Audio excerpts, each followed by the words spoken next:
Vamos lá, pessoal. Esse vídeo é para a gente resolver esse exemplo que aparece tanto na aula do coeficiente de correlação quanto na aula da regressão linear simples, para a gente mostrar lá no R como é que a gente faz então os cálculos. Vou mostrar, né, tanto o passo a passo quanto o uso das funções prontas do R para o cálculo do coeficiente de correlação e também para regressão, tá?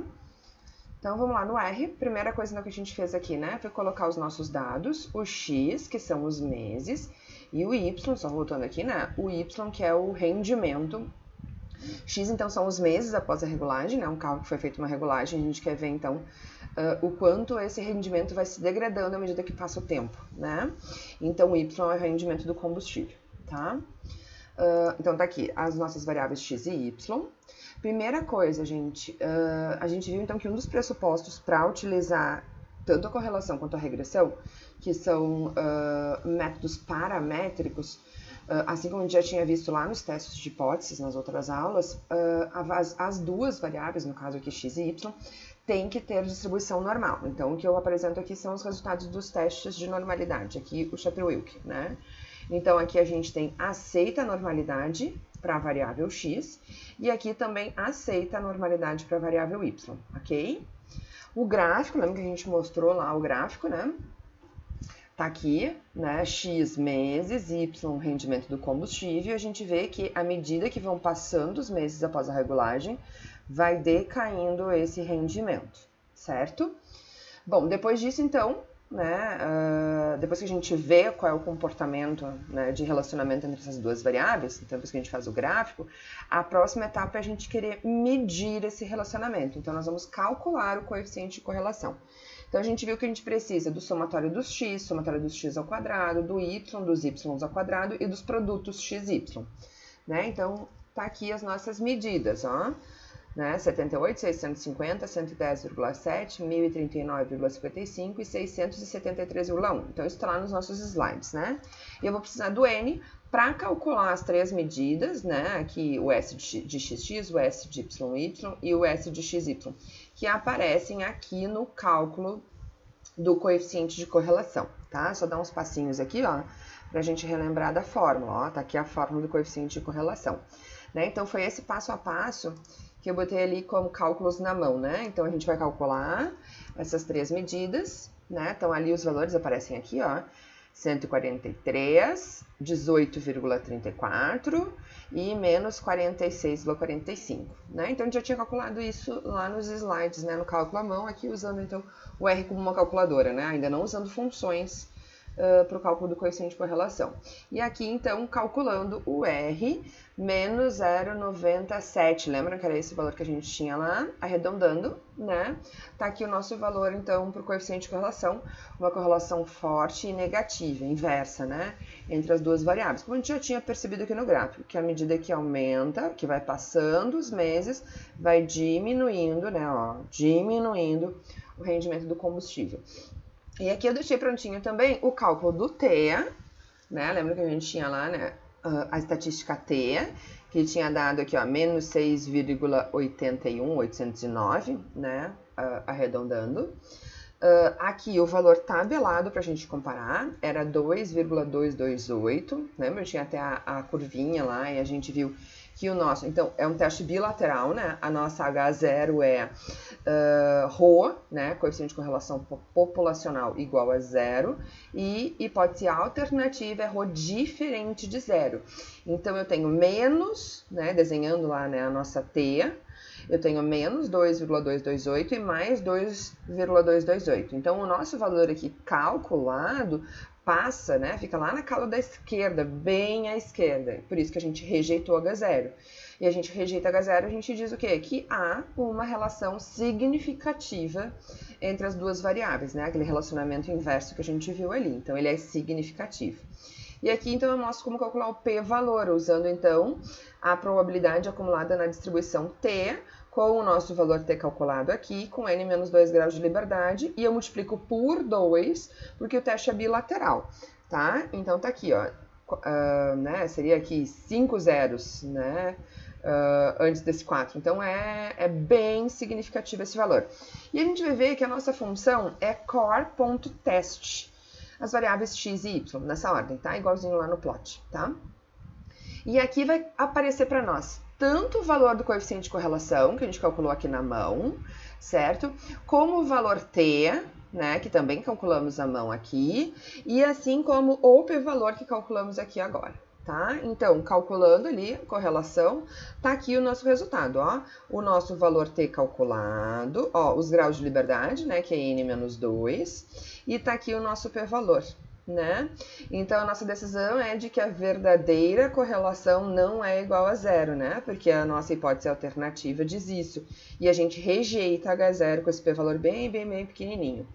Além disso, uma coisa que a gente não viu lá na aula, né, mas vocês podem encontrar em qualquer livro, né, vocês vão, só para deixar claro, tá, e vocês bem tranquilos, vocês vão rever de novo correlação e regressão, acho que na disciplina de modelos, né, que acho que deve ser o próximo semestre ou daqui 2 semestres, né, então vocês vão ver mais a fundo algumas das técnicas que a gente viu aqui, né, então uma das coisas que a gente não viu foi calcular o intervalo de confiança para o R. Tá aqui, então, o intervalo de confiança de 95%. Independente da gente, né, não ter visto a fórmula de cálculo, a gente lembra como interpretar, porque é a mesma ideia da interpretação lá do intervalo de confiança para a média, para a variância, que a gente já tinha visto, né, nas outras aulas. Então, com 95% de confiança, estes limites, então de menos 0,97 a menos 0,70, arredondando, deve ser lá o valor verdadeiro para a correlação populacional, para o Rho, né, coeficiente de correlação populacional.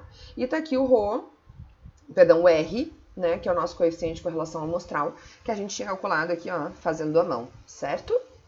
Bom, na sequência, nós seguimos ali na nossa aula, né, no próxima aula, que era fazer a regressão. Aqui, então, eu só fiz inverso, tá? Primeiro eu vou usar as fórmulas. Então, para a gente obter o cálculo da reta, a gente usa a função LM. E a função é assim, y é função de x. Parecido com a ideia da reta, né? Só não vai ter os coeficientes, porque é justamente o que o modelo vai nos entregar, né? Então, y função de x, e aqui, então, ele calcula, então, o modelo, né? E para eu pedir os resultados, eu preciso pedir um summary desse modelo. E tá aqui o nosso resultado, certo? Primeiro, ele mostra alguns resultados a respeito dos resíduos. Uma coisa que a gente não viu aqui nessa disciplina, vocês vão ver na disciplina de modelos, é que a regressão tem alguns pressupostos, né, que diz respeito aos resíduos que devem ser avaliados. A gente nem comentou sobre isso aqui, porque a gente está dando mais enfoque à estimação e ao teste, tá, gente? Então, a disciplina é bem mais prática. Vocês vão ir muito mais a fundo no modelo de regressão, né? Olhando, então, principalmente, lembrem disso, né? Os resíduos. É algo muito importante dos modelos lineares, tá? O que nos interessa tá aqui, ó, nessa parte de coeficientes. Tá aqui o nosso B0, 11,34, arredondando.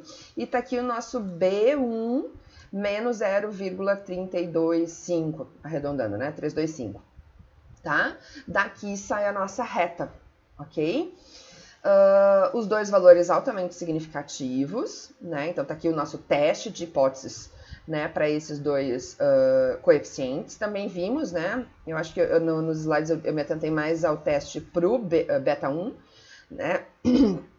Porque é o coeficiente mais importante da reta, porque se ele não existe a reta, né? Porque é ele que vai dizer se existe ou não essa inclinação aqui, se ela é significativa, né? E depois a gente tem mais algumas medidas aqui, e uma delas tá aqui, ó, o R2. Lembram que a gente tinha visto como calcular o coeficiente de determinação, né? Então diz ali que 80%, né, é o quanto a variabilidade de y é explicada pela regressão entre y e x. Né? Então, em outras palavras, é o quanto x consegue explicar y. Tá? Então, vejam aqui que é bem interessante, né, essa correlação aqui, esse coeficiente de determinação, essa explicação aqui, certo? Seguindo, eu tenho aqui o coeficiente o intervalo de confiança para os dois coeficientes. Então, aqui, né, 11,34, o nosso B0, tá aqui o intervalo de confiança de 95 para ele. Menos 0,325, que é o nosso B1, né, o coeficiente angular da reta, tá aqui o intervalo de confiança para ele. Esse aqui a gente mostrou os cálculos lá nos slides também. Beleza, pessoal? Bom, depois vem a parte de estimação, não dos coeficientes, né? E sim dos valores para y, ou seja, fazer predição para y, obter valores preditos para y. E para isso a gente tem uma função que se chama predict.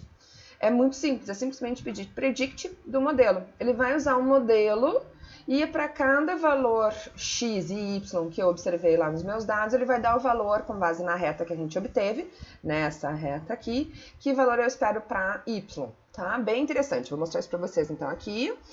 Aqui eu estou só listando, né, os valores preditos, mas aqui está mais interessante porque vira uma tabelinha. Então estão aqui ó, os valores de x, os valores de y observados. E aqui estão os valores preditos para y. Então vejam que interessante, né? Só olhando aqui, olha só como os valores são bem próximos dos nossos valores observados. A gente já vai ver isso no gráfico também, que a última coisa que eu vou ver aqui é a plotagem da reta de regressão. Tá? Então vão aparecer, né? Esses valores preditos são justamente os valores em cima da reta. Tá? Aqui, só para a gente finalizar, perdão, pessoal. Aqui, só para a gente finalizar, antes da gente mostrar os cálculos à mão e o gráfico, intervalo de confiança também para essas predições. Não vimos isso nos slides, tá? Mas, de novo, vocês vão ver isso mais para frente no curso.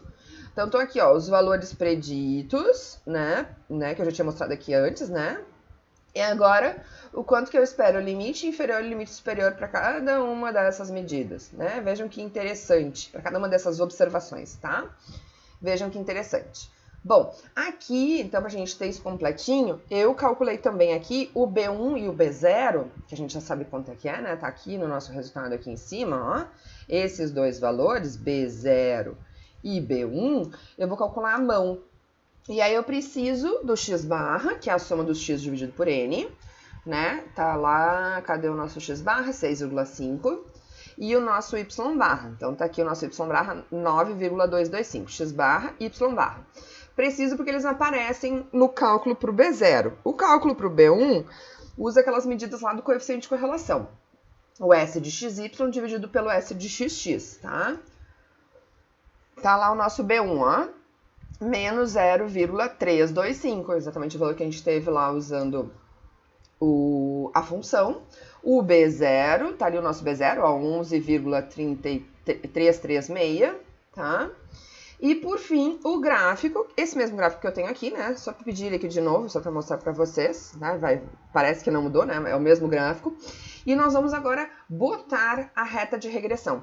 E para botar a reta de regressão, eu uso a função abline, onde eu vou colocar qual é o valor do A. O A é, né? Pensando na função aquela A mais BX, né? Que a gente está acostumado até, acho que no colégio a gente usava assim, né? Aqui, então, é o nosso B0, né, o coeficiente linear da reta, e o B, o coeficiente angular, que é o nosso B1, certo?